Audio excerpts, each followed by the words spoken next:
a seasoned deputy walks across the driveway of a sprawling mountain estate in New Mexico. The air is crisp, but a faint, sickening odor drifts from the detached carport. He walks right past a massive pile of cardboard boxes and gardening supplies, completely unaware that buried just inches beneath the dirt, plastic sheets, and mothballs lies the decaying body of a grandfather aged 60 years. For over 4 months, his wife played the role of an abandoned woman, claiming her husband ran off to Mexico with another lover.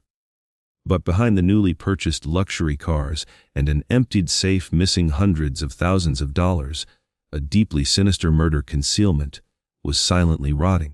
What happened next would ignite total rage.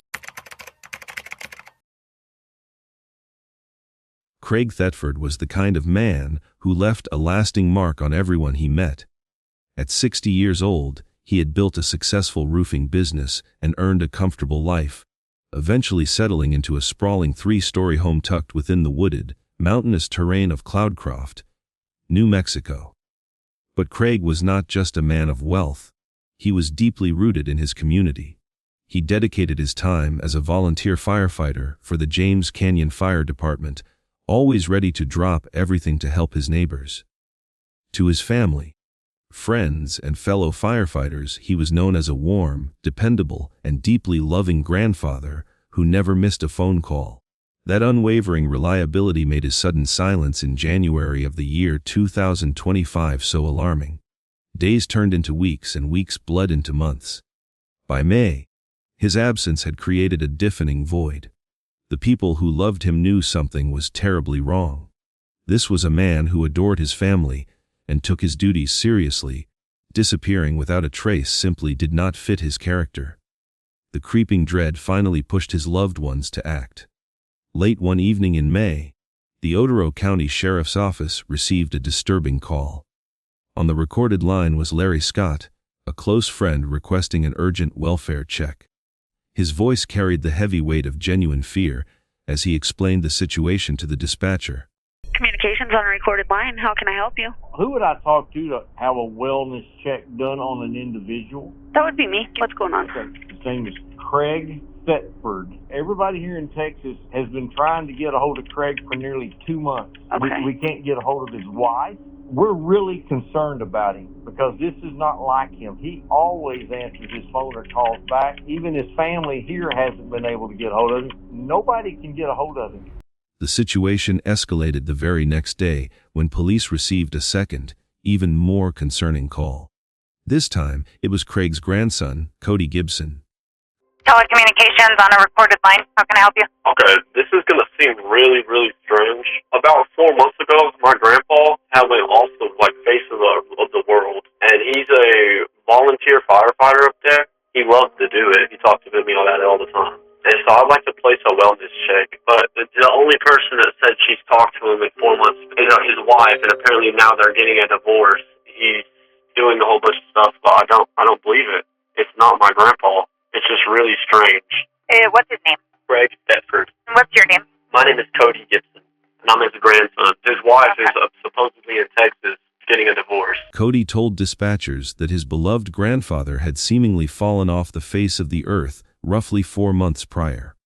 Cody was deeply suspicious of the explanation being fed to the family by Craig's wife, who claimed they were getting a divorce, and that Craig had simply run away. Cody knew his grandfather's good heart and his strong dedication to the volunteer fire department. None of her stories made any logical sense to him. Authorities quickly realized that this complex situation was no ordinary missing person report. The nightmare was only just beginning. When Deputy Roger Schoolcraft initially arrived at the sprawling, multi-million-dollar mountain estate located in Cloudcroft, the sheer size of the luxurious property was truly striking. While walking around the exterior, a very faint, foul odor drifted from the detached carport. However, in the rugged, heavily wooded terrain of New Mexico, unusual smells from deceased wildlife were extremely common. Therefore, the seasoned deputy initially brushed off the sickening scent, completely unaware of the grim horror quietly resting nearby. Days later, The expanding investigation brought Deputy Schoolcraft back to the massive house, bringing him face to face with Craig's wife, Deanna Thetford. The stark contrast between the grave nature of a missing person investigation and Deanna's attitude was deeply unsettling. She greeted the veteran officer with a calm, cordial demeanor, casually offering to make him a fresh pot of coffee, as if he were simply a neighbor dropping by for a morning chat. During their interaction, she stood right in the driveway, casually leveling dirt over a massive hole that she claimed was meant for above-ground gardening. Once inside the luxurious home, Deanna effortlessly spun a complex web of calculated lies to explain her husband's sudden disappearance. She confidently looked the veteran deputy dead in the eye and claimed they had been having severe marital issues since mid-February. To solidify her fabricated story, she boldly presented a handwritten note she claimed Craig left for her. According to Deanna, this forged document was their only form of communication. She casually told the deputy that Craig had packed up and fled south to El Salto, Mexico, to secretly relive his youth and go trophy bass fishing with a much younger woman. To further her cold deception, Deanna then led the deputy downstairs to the dimly lit basement. She specifically pointed out 2 large safes, claiming that Craig kept all of their money stored inside as physical cash. She declared the total was a staggering $1,500,000. Without missing a single beat, she falsely stated she did not have the required combinations to unlock either safe. She cunningly blamed this strict restriction on lingering trust issues Craig supposedly had with his very first wife. Throughout the entire conversation, she successfully painted herself as the completely oblivious and heartbroken abandoned spouse. I gotta be honest with you, watching a killer smile in a deputy's face while standing feet away from her victim's body is absolutely chilling. She played the innocent part absolutely perfectly, expertly masking a brutally violent reality behind incredibly polite conversation and entirely fake evidence. She knew exactly what was silently rotting outside under those cardboard boxes, yet she never even broke a sweat during the entire lengthy interview process. Her absolute lack of basic human empathy was completely terrifying to witness firsthand. It takes a truly sinister mind to stand above a shallow grave and easily lie to authorities without flinching once. Does this make your blood boil too? Let me know in the comments. As the missing person investigation deepened, the case was officially handed over to Detective Bobby Curtis of the Otero County Major Crimes Unit. The seasoned investigator immediately began digging into the complex background of the couple. What she uncovered about Deanna Thetford sent a cold shiver down her spine. The woman projecting an image of a helpless, abandoned wife possessed a deeply troubling history. Craig was actually her 4th husband, and her previous marriages had all ended under incredibly dark and turbulent circumstances. Even more shockingly, records revealed that Donna had previously worked as a correctional officer for nearly 8 years in the early 2000s. She knew exactly how the criminal justice system operated, a chilling detail that suggested she was more than capable of covering her tracks. Seeking clarity, Detective Curtis decided to reach out to the people who knew the suspected killer best. She picked up the phone and dialed Dinah's ex-husband, Scott. His immediate reaction to the news of Craig vanishing was sheer dread.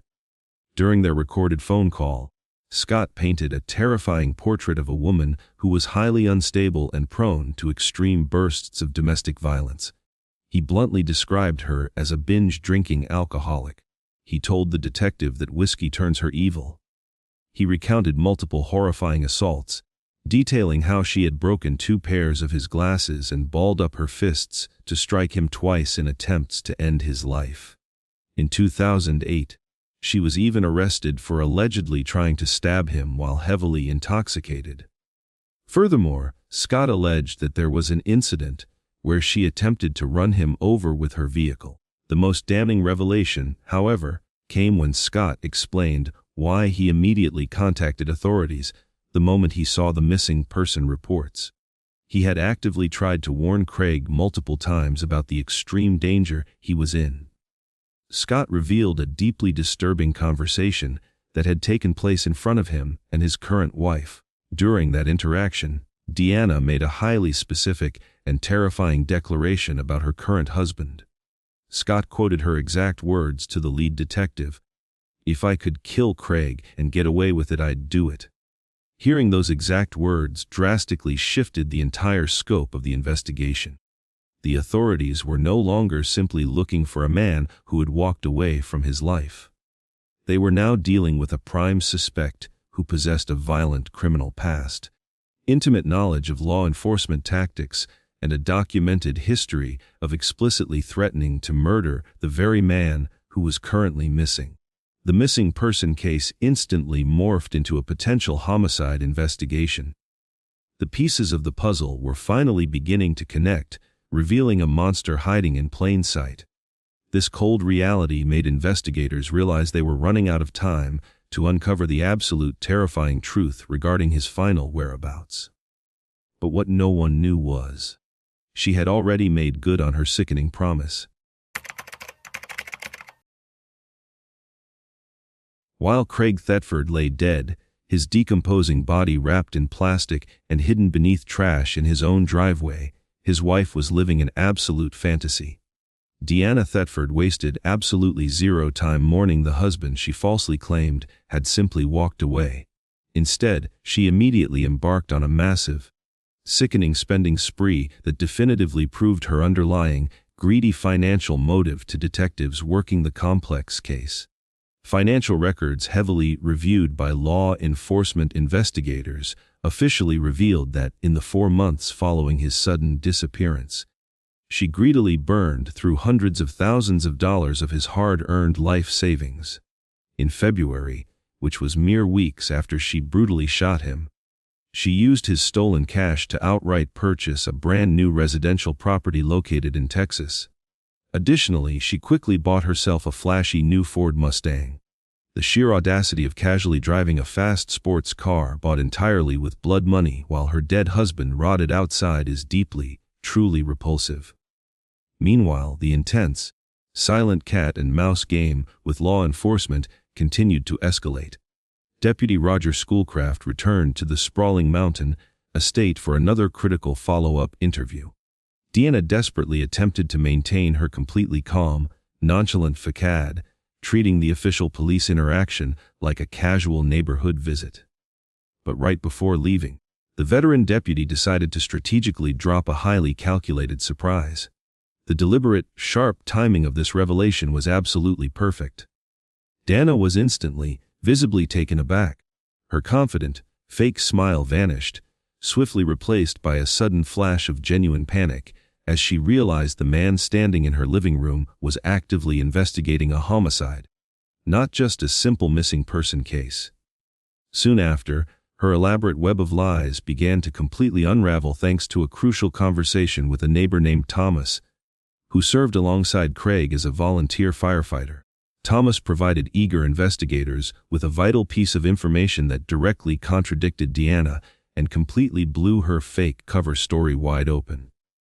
He nervously recounted a chilling, prophetic conversation he had with Craig before he vanished. Craig had explicitly warned his loyal friend, saying that if anything ever happened to him, he did not want anyone receiving a normal phone call. Furthermore, he dropped a massive bombshell regarding the married couple's shared finances. Craig explicitly told Thomas that Donna absolutely had the required combination to the large basement safe holding his cash. She had straight up lied to the deputy's face when she claimed she was locked out of the money. She had full, unrestricted access to his hard-earned wealth the entire time, using his tragic death to fund her brand new, luxurious lifestyle without showing any remorse. I'm curious, how would you feel if you saw someone spending your missing family member's money like this while looking cops dead in the eye? The pressure surrounding the investigation reached an absolute boiling point when the prime suspect suddenly vanished without a single trace. Investigators felt the weight of the mystery crushing down on them. For weeks, every phone call from the detectives went straight to voicemail. Police were unable to locate the grieving widow. Rumors began circulating that she was planning to flee the country entirely. However, authorities soon caught wind of a far more dangerous development. Investigators discovered that she had fled across state lines to the house of her mother in Texas and was actively attempting to take her own life. Detective Bobby Curtis realized the situation was escalating. The authorities were suddenly forced into a desperate race against time. If the prime suspect managed to end her life before they could officially interrogate her, they might never find the missing grandfather. The investigation was dangerously close to becoming a permanent cold case, leaving a devastated family without any true closure. But right as the panic set in, a massive breakthrough blew the entire case wide open. Sometime in the afternoon, an old coworker from her previous job at the prison called the lead detective with an explosive tip. The man, named Andrew, explicitly stated that he simply could not keep quiet about the situation anymore because he still possessed a moral conscience. He revealed that he recently spoke with a mutual friend who had been in contact with the suspect. According to Andrew, the supposedly grieving wife had completely dropped her fake facade and blatantly confessed to another person that she had violently shot her husband. This was the exact breakthrough the police needed, but they still lacked physical evidence or a body to make an official arrest. The final nail in the coffin came shortly after, when her own flesh and blood decided to step forward. Her daughter, Leslie, bravely called the local police department to recount the absolute horrifying truth of the murder. She revealed that her mother had visited her one last time to see her grandson and had decided to unburden herself. The details that Leslie shared over the recorded phone line were absolutely sickening to hear. According to the confession, a violent argument erupted near the stairs of their massive mountain home. She claimed the victim pushed her down the steps, and in a blind, violent rage, she grabbed a gun and shot him multiple times. The victim collapsed onto the hardwood floor of the billiard room, slowly bleeding out inside his own luxury home. I gotta be honest with you, this next part is what truly makes my blood boil. After shooting the man she swore to love, she did not call for help or show an ounce of remorse. Instead, she just casually left his lifeless body laying there alone on the cold billiard room floor for 2 whole days. Once the foul reality of her gruesome crime finally set in, she coldly wrapped his decomposing remains tightly in a large rug and thick black plastic sheets.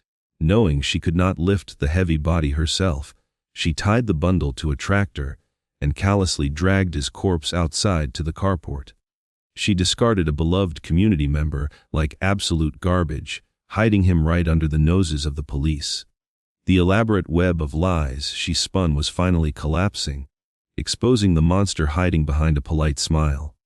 The brutal details confirmed the absolute worst fears of the detectives. They possessed the horrific truth, but the frantic search was far from over. This is where the story takes a dark turn into reality. Equipped with the chilling confessions and a solid timeline, the Major Crimes Unit finally descended upon the sprawling mountain property to execute a highly anticipated search warrant.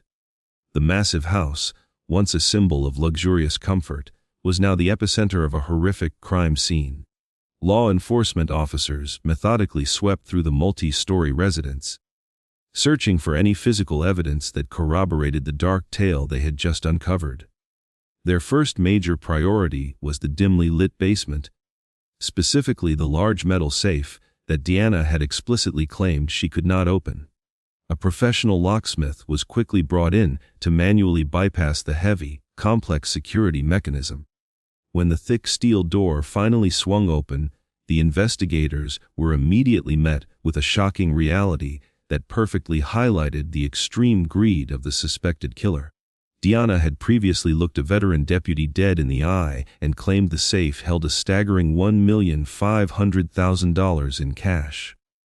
However, as the detectives carefully counted the remaining stacks of money, The final total was a mere $84,200. She had completely drained the life savings of the man she violently murdered, further cementing her cold, calculated financial motive. With the inside of the massive house fully secured, the dedicated search party quickly moved outside to the detached metal carport area. Acting on the precise tip provided by the daughter, officers focused their intense attention on a massive pile of random items stacked next to a heavy tractor. Investigators slowly began the grim task of dismantling the makeshift tomb. They carefully removed dozens of heavy cardboard boxes, large bags of potting soil, and various gardening supplies. Beneath the everyday clutter, they discovered thick layers of heavy, black plastic sheeting, heavily doused in pungent mothballs to intentionally mask the sickening odor of human decomposition. Hidden right under everyone's nose, buried beneath the literal trash in his own driveway, lay the decaying remains of Craig Thetford. The sheer brutality of the gruesome scene left the seasoned law enforcement detectives absolutely and completely speechless. The subsequent autopsy results from the highly trained medical examiner completely shattered any lingering doubts about exactly how the beloved grandfather met his tragic end. Forensic experts officially confirmed that the victim had died several months prior, perfectly aligning with his sudden disappearance in January. The official cause of death was explicitly ruled a homicide due to multiple severe gunshot wounds, including one fatal bullet that traveled directly through his heart. What struck me the most was the sheer disrespect, throwing a beloved father under a pile of garbage like he meant absolutely nothing. She treated a human life like disposable waste, ensuring his final resting place was cold and degrading, while she carelessly shopped for brand new sports cars with his hard-earned wealth without any remorse. With the gruesome body of Craig Thetford finally recovered from the dark, cluttered driveway carport, an official arrest warrant was immediately issued for his wife. Multiple dedicated law enforcement units across both New Mexico and Texas were frantically placed on high alert to track down the fleeing suspect. Just a few short hours into the intense search, authorities operating in Texas received a highly crucial tip directly from her own mother. She explicitly informed the police officers that her fugitive daughter was currently located at the Red River Hospital. Heavy police units swiftly descended upon the large medical building, where they successfully located Deanna completely alive and physically unharmed. Despite the sheer brutality of her horrifying actions, she was safely handcuffed and taken into custody without a single violent incident. As heavily armed officers transported the suspected murderer back to the main police station for official questioning, she maintained a deeply unsettling, perfectly calm, and highly cordial demeanor. She acted almost as if she had been actively expecting this exact moment for several long months. Once safely secured inside the cold, sterile interrogation room, Detective Curtis finally sat face to face with the prime suspect, hoping to uncover the absolute truth behind the totally senseless killing. However, Deanna remained completely uncooperative. She simply looked at the seasoned detective and coldly stated, "I am going to need a lawyer." By officially invoking her constitutional rights, she effectively shut down the entire interview instantly, refusing to offer any explanation or show a single ounce of remorse for the violent blood forever staining her hands. Following her chilling silence, the remorseless killer was officially booked straight into the local county jail and completely denied any possibility of a cash bond. Prosecutors aggressively charged her with first-degree murder and the severe felony of tampering with critical physical evidence. The district attorney built a massive, rock-solid criminal case against her, heavily detailing her elaborate lies, the calculated concealment of the decomposing body, and the absolutely sickening financial spending spree she went on while her husband slowly rotted outside. She now faces the very real consequence of spending the absolute rest of her natural life locked away behind thick iron prison bars, carrying a mandatory minimum sentence of exactly 30 years before even being officially considered for early parole. She will finally pay a truly massive price for her completely unimaginable greed and total cruelty. The incredibly long nightmare that plagued this tight-knit mountain community is officially over now. The endless search has successfully ended. The awful truth has been fully revealed to the public. This terrible chapter is permanently closed for good. Finally, after months of lies and unimaginable pain, justice was served. The monster is behind bars, and Craig's family can finally begin to heal. What do you guys think? Does this ending bring you any sense of relief? I'll keep digging if there's more to uncover. Thank you so very much for watching this entire video today. Your incredible support. I will absolutely keep digging to bring you more shocking true crime stories. Please always stay very safe out there. See you next time. Goodbye.